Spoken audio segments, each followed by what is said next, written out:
इस वीडियो में जो टॉपिक है वो हम पढ़ेंगे डायहैबिट क्रॉस। जैसे मोनोहैबिट क्रॉस में जिन दो प्लांट के बीच में क्रॉस करवाते हैं उनमें कितने का डिफरेंस होता है, एक पेयर ऑफ कॉन्ट्रास्टिंग का डिफरेंस होता है। तो डायहैबिट क्रॉस में कितने का होगा, two pair of contrasting character का डिफरेंस होगा, यानी कि दो कॉन्ट्रास्टिंग कैरेक्टर अलग अलग होंगे। इसको समझने के लिए अपन सीड की प्रॉपर्टी लेते हैं। सीड की दो प्रॉपर्टी होती है, अपने टेबल में जो दे रखी है, एक सीड का कलर और एक सीड का शेप। तो सीड का कलर हो सकता है या तो येलो या ग्रीन। येलो डोमिनेंट है और ग्रीन रिसेसिव है, ये हमने आगे हमारे टेबल में देखा था। दूसरा हम ले लेते हैं शेप ऑफ सीड। शेप कैसा हो सकता है, एक या तो राउंड या फिर रिंकल्ड, दो अलग अलग प्रॉपर्टी है।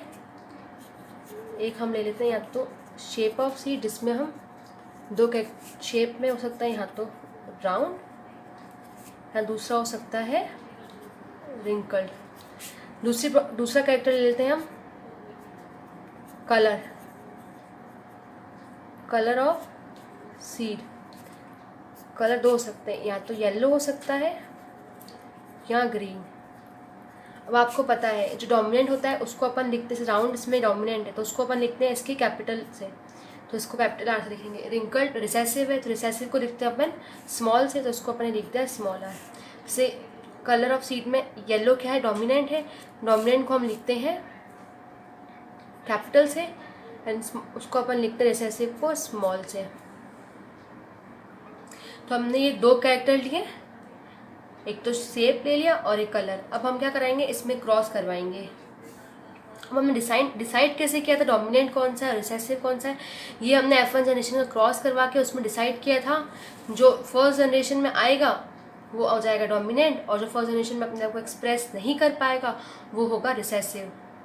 अब हमने दो प्लांट लिए हैं, एक लिया है हमने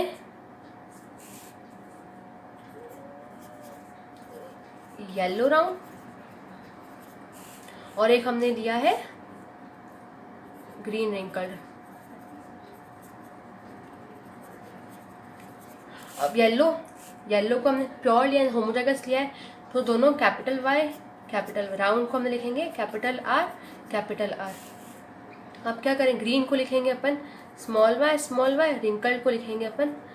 अब देखो इन दोनों में क्या एलील सेम है, गैमेट सेम है, तो इसमें एक आ जाएगा एल वाई, इसमें भी सेम है तो इसमें से एक आ जाएगा आर।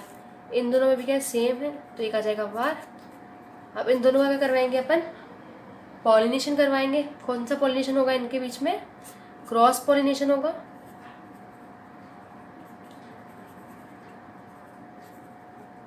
क्रॉस पॉलिनेशन होगा इन दोनों के बीच में, तो क्या चाहिए, capital Y small Y capital R small R. अब इसका नेम क्या होगा, ये आ गई हमारी एफ, ये आ गई हमारी F1 जनरेशन, ये थी हमारी पेरेंटियल जनरेशन। अब देखो इसमें कैपिटल वाई आने की वजह से ये कैसा हो गया येलो, और ये कैपिटल आने की वजह से कैसा हो गया ये राउंड, येलो राउंड। बट ये प्योर नहीं है, यहाँ पे जैसे कि ये होमोजाइगस था, बट यहाँ पर ये कैसा है, दोनों अलग अलग है, तो ये हो जाएगा हेट्रोजाइगस येलो राउंड। तो ये हमारी प्रोड्यूस हो गई हमारी ये F1 जनरेशन। यहाँ तक तो लगभग जैसा वैसा ही जैसे हमने मोनोहैबिट क्रॉस में पढ़ा था। इसके बाद में अपन F2 जनरेशन करते हैं। F2 जनरेशन करने के लिए अपन को क्या करना पड़ेगा, सबसे पहले जो F1 जनरेशन के जो प्लांट है उनको अपन पेरेंट की तरह यूज़ करेंगे। F1 जनरेशन में जो प्लांट है ये इसको अपन देखो, इसमें अपन क्या करेंगे, सेल्फ पॉलिनेशन करवाएंगे। आपको पता है अपन है ना F1 जनरेशन का अपन को पता है पी प्लांट की एक प्रॉपर्टी होती है कि उसमें पी प्लांट का कैरेक्टरिस्टिक होता है कि उसमें दोनों एज अ मेल की तरह भी वर्क कर सकता है, फीमेल, उसमें दोनों होते हैं। तो अब ये जो F1 जनरेशन में आ गया हमारा प्लांट, इसको ही हम ले लेंगे। इसमें क्या हो जाएगा, इसको हमने ले लिया मेल वाला पार्ट और इस वाले को हमने ले लिया एज अ फीमेल। अब इसके क्या करेंगे अपन, गैमेट्स लेंगे। अब इससे गैमेट्स अलग करेंगे। इसमें देखो क्या है, अब देखो ये चार है, देखो इसको अगर अपन अलग करेंगे तो क्या हो जाएगा, ये वाई स्मॉल वाई ये। अब देखिए क्या होगा, ये कैपिटल वाई इसके साथ जाएगा तो ये आ जाएगा कैपिटल वाई आर। अब ये कैपिटल वाई एक स्मॉल आर के साथ करेगा तो क्या आ जाएगा कैपिटल वाई स्मॉल आर।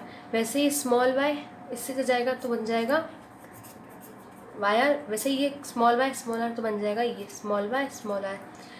तो ऐसे ये तो आ गए मेल के 4, वैसे इसी तरह फीमेल के भी हो जाएंगे 4, इसी तरह से अपन करेंगे। तो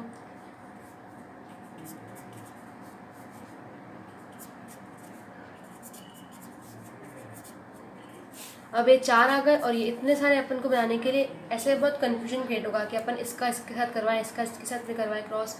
तो ऐसा क्या कन्फ्यूजन होगा, तो अपन क्या करते हैं, इसको इजी मेथड बनाने के लिए अपन इसका चेकर बोर्ड मेथड यूज़ करते हैं। चेकर बोर्ड, जिसको अपन और बोलते हैं पुनेट स्क्वायर भी बोलते हैं। अब देखो इसको बनाने के लिए अपन यूज़ करते हैं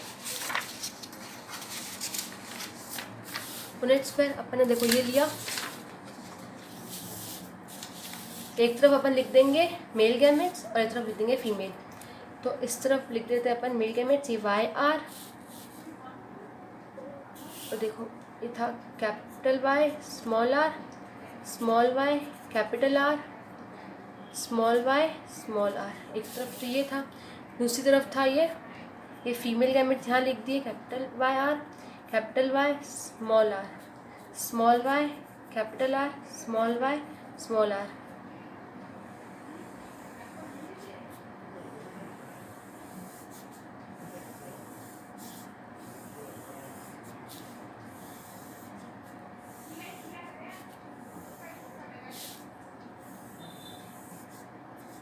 अब देखिए इस बॉक्स में जो आएगा,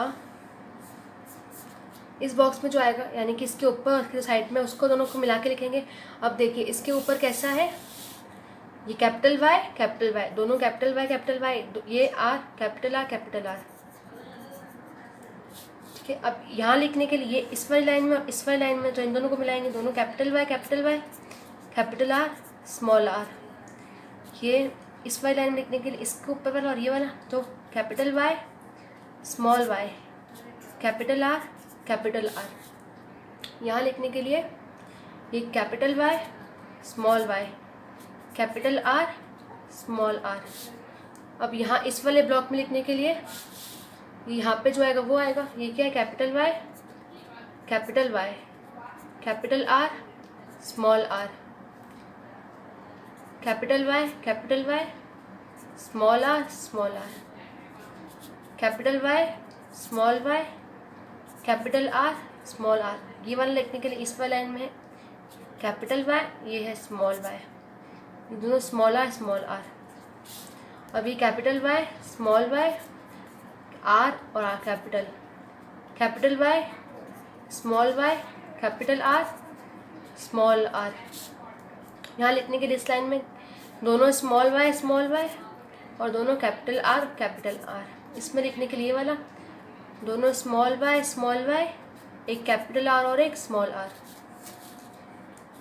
अब यहाँ लिखने के लिए capital Y small Y capital R small R, capital Y small Y दोनों small R small Y capital R small R, दोनों में स्मॉल वाई और दोनों में स्मॉल आर। यहाँ आगे हमने क्रॉस कर दिया इसका। अब देखो इसके बाद में ना अपन को बताना है इसका फिनोटाइपिक रेशियो और जीनोटाइपिक रेशियो। अब फिनोटाइपिक रेशियो में क्या बताते हैं, फिनोटाइपिक रेशियो क्या होता है, जिसको अपन बाहर एक्सटर्नल अपीयरेंस से बता सके उसे अपन कहते हैं फिनोटाइपिक रेशियो। अब देखिए अपन इसमें बताएंगे बाहर से अपन जो देख के बता सकते हैं उसको, जैसे कि ये वाला कैसा है, दोनों कैपिटल वाई है, यानी कि ये हो गया येलो और ये हो गया राउंड। क्या हो गया येलो राउंड, तो उसको अपन यहाँ लिख देते हैं, ये हो गया येलो राउंड। ये भी कैसा हो जाएगा येलो, एक डोमिनेंट कैरेक्टर आते ही ये भी हो जाएगा राउंड। ये वाला एक डोमिनेंट कैरेक्टर आते ही येलो और ये भी राउंड। ये भी कैसा है yellow round, yellow round, yellow round. इसमें भी एक डोमिनेंट कैरेक्टर है तो येलो, एक इसमें डोमिनेंट कैरेक्टर तो ये भी राउंड, येलो राउंड, येलो। इसमें देखो एक भी बड़ा कैपिटल नहीं है, यानी कि कैसा होगा, ये रिसेसिव कैरेक्टर होगा, यानी कि येलो एंड ये वाला हो जाएगा रिंकल्ड, ये वाला येलो राउंड, येलो, और ये इसमें एक भी नहीं है तो ये भी हो जाएगा येलो। तो इसी तरह से ये येलो राउंड हो जाएगा क्योंकि एक स्मॉल वाई इसमें आर है तो भी एक डोमिनेंट कैरेक्टर आ गया। इस तरह से ये ग्रीन राउंड, इसमें एक भी कैपिटल नहीं है तो ये भी कैसा हो जाएगा, रिसेसिव वाला यानी ग्रीन, एक कैपिटल आते ही आ जाएगा ये राउंड। इसमें एक कैपिटल है यानी डोमिनेंट है, यानी कि ये हो गया येलो, दोनों स्मॉल है यानी कि एक भी डोमिनेंट नहीं है तो यानी कि क्या है, रिसेसिव है। रिसेसिव में इसको अपन लिखेंगे रिंकल्ड, ये हो जाएगा, दोनों स्मॉल है तो ये हो जाएगा ग्रीन, एक कैपिटल आर है तो हो जाएगा राउंड, दोनों स्मॉल है तो ग्रीन, दोनों स्मॉल है तो रिंकल्ड। तो अभी आपको पता है फिनोटाइपिक रेशियो वो होता है जिसमें अपन उसकी बाहर की एक्सटर्नल अपीयरेंस से देख के बता सके। तो अब देखो फिनोटाइपिक रेशियो में कैसे, एक तो अपन देखेंगे कि येलो राउंड कितने हैं, एक तो ये आया हमारे पास येलो राउंड, दूसरा आ रहा है हमारे पास येलो रिंकल्ड, कि येलो रिंकल्ड कितने हैं,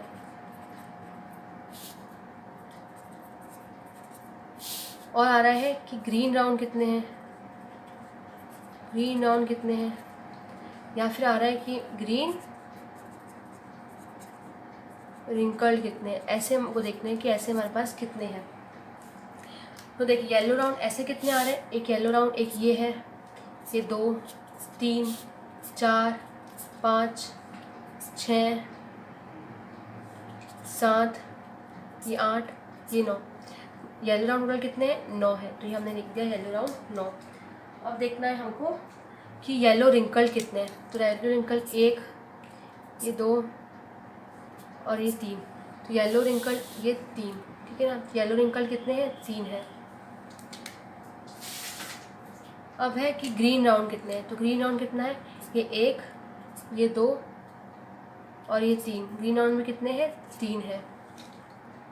अब है कि ग्रीन रिंकल्ड कितने हैं, तो ग्रीन रिंकल्ड कितने हैं, ऐसे ग्रीन रिंकल्ड ऐसे हैं, टोटल 1 है ये ग्रीन रिंकल्ड। तो ये तो फिनोटाइपिक रेशियो क्या आ गया हमारा, फिनोटाइपिक रेशियो आ गया 9:3:3:1, ये आ गया हमारा फिनोटाइपिक रेशियो।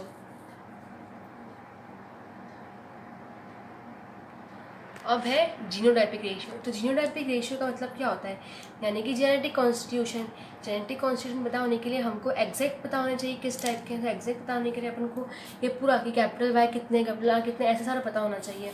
तो जीनोटाइपिक रेशियो पता होने के लिए एग्जैक्टली जो उनका कॉन्स्टिट्यूशन है एग्जैक्टली वो हमें आना चाहिए। अब वो बताने के लिए हमको ऐसे चेक करने पड़ेंगे कि ऐसे टोटल वाई और टोटल आर कितने हैं।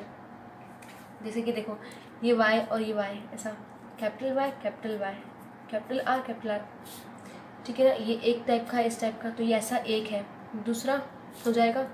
अब देखो ये वाला हो गया, वैसे इसी तरह का ऐसे कितने हैं, कैपिटल वाई, कैपिटल आर और स्मॉल आर, इस टाइप के दो कितने हैं, ऐसे आ रहे हैं 2, एक ये रहा और एक ये रहा, इसमें ऐसे है, ठीक है। उसी तरह से ये वाला हो गया, ये वाला हो गया, ये वाला हो गया। अब है ऐसे ये वाला इस टाइप का, जिसमें capital Y, small Y, capital R और कैपिटल आर, ऐसे इस टाइप का कितने हैं। तो देखो ये एक है इस टाइप का, एक और ये 2, तो इस टाइप के भी कितने हैं, ऐसे 2 है। तो ऐसे मतलब कि सारा ऐसे हमको पूरा का पूरा कैलकुलेट करके बताना होगा। तो अपन को जीनोटाइपिक रेशियो के लिए पता होने के लिए एग्जैक्टली पता होना चाहिए, तो उसको अपन ऐसे पता कर लेंगे। तो उसका रेशियो जो आता है जीनोटाइपिक रेशियो का, वो आता है 1:2:2:1:1:2:1:1। इसको ईजिली याद रखने के लिए अपन ऐसे सकते हैं 12, 24, 12, 12, 1। ईजिली याद करने के लिए अपन इसको ऐसा फ़ोन नंबर की तरह ऐसे इसको याद रख सकते हैं। ये हो गया इसका जीनोटाइपिक रेशियो डायहेबिट क्रॉस का। और फ्यूनोटाइपिक रेशियो था 9:3:3:1। तो अब है हमारा law of independent assortment. Mendel का ये थर्ड लॉ है, ये बेस्ड है डायहाइब्रिड क्रॉस पे। अब देखो, इसको समझने के लिए अपन को पूरा बताना पड़ेगा कि कैसे इस। अब देखिए, अपन ने क्या लिए थे, 2 प्लांट लिए थे। कौन सा लिया था, एक तो अपन ने लिया था डायहाइब्रिड क्रॉस में स्टार्ट किया था, एक तो ये लिया था अपन ने येलो राउंड, और दूसरा अपन ने लिया था ग्रीन, और उसके साथ में लिया था अपन ने रिंकल्ड। अपन ने जब इसका F1 जनरेशन के लिए क्रॉस करवाया था तब क्या आई थी वो येलो। क्यों? क्योंकि येलो और ग्रीन में से डोमिनेंट कौन था, येलो, और राउंड और रिंकल्ड में से कौन सा डोमिनेंट था, राउंड। तो ये आया था हमारा येलो राउंड। यहाँ तक तो हमारा सेम, जैसा हमने मोनोहाइब्रिड क्रॉस कराया था F1 जनरेशन के लिए, सेम वैसा ही था।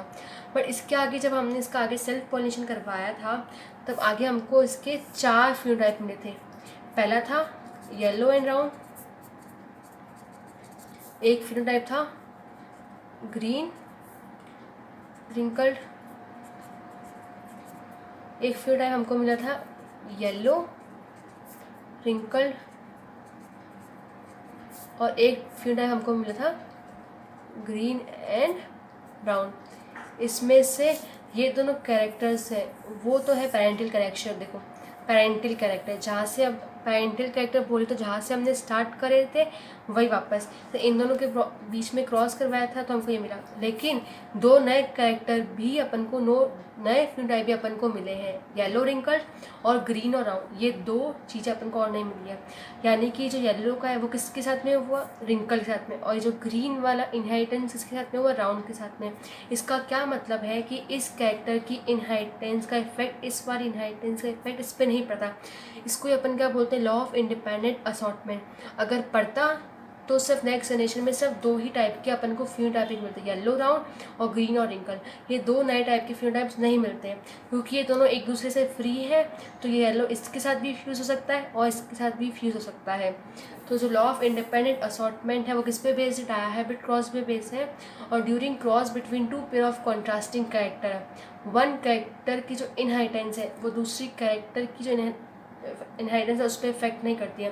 दोनों फ्रीली अपने आप अपसाउट होते हैं, अलग अलग जनरेशन में नए ऑफस्प्रिंग बनते हैं। इससे पेरेंटल कैरेक्टर के साथ साथ में नए कैरेक्टर्स भी प्रोड्यूस होते हैं।